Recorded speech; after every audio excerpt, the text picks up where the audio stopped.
Mask ஏன் cream மேல அப்படி டைரக்டாவே அப்ளை பண்ணக்கூடாது? இப்போ கிரீம் மேல இப்போ மோஸ்ட்லி பண்ற மிஸ்டேக் என்னன்னா கிரீம் மேலே அப்படியே போட்டுறாங்க. ஏன்னா அடுத்த கஸ்டமர் வரப்ப அந்த அப்ளிகேஷன் கரெக்டா, ஏன்னா இங்கெல்லாம் என்ன செஞ்சிருக்கோம், ஒட்டி இருக்கும். அதே நம்ம அடுத்த கிளையண்ட்டுக்கு அப்படியே டைரக்டா என்ன செய்வோம், போடுவோம். அதனாலயும் ஃபங்கஸ் என்ன செய்யும், ஃபார்ம் ஆகும். அதனால அவங்களுக்கு தேவையான கரெக்டான இது கிடைக்காது. ஏன்னா மெயினா கிரீம் மேலேயே எல்இடி மாஸ்க் என்ன செய்யக்கூடாது, யூஸ் பண்ண கூடாது.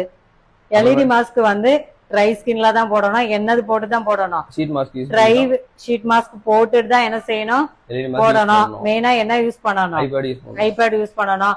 அதே மாதிரி ஹை ஃப்ரீக்வன்சி யூஸ் பண்ணிட்டு எல்இடி மாஸ்க் டைரக்டா என்ன செய்யக்கூடாது, யூஸ் பண்ண கூடாது. அது மாதிரி ஸ்க்ரப் யூஸ் பண்ணிட்டு எல்இடி மாஸ்க் என்ன செய்யக்கூடாது, டைரக்டா யூஸ் பண்ணக்கூடாது. எல்இடி மாஸ்க் யூஸ் பண்றீங்க அப்படின்னா கம்பல்சரி கிளைண்ட்டுக்கு என்ன போட்டு விடணும், மாய்ஸ்சரைசேஷன் இல்லைன்னா சன்ஸ்கிரீன் அப்ளிகேஷன் என்ன செய்யணும், கம்பல்சரி பண்ணி விடணும். அதுக்கப்புறம் அவங்க என்னென்ன ஸ்கின் ப்ராப்ளமோ அதுக்கேத்த கலர் தான் என்ன செய்யணும், சூஸ் பண்ணி என்ன செய்யணும், போடணும்.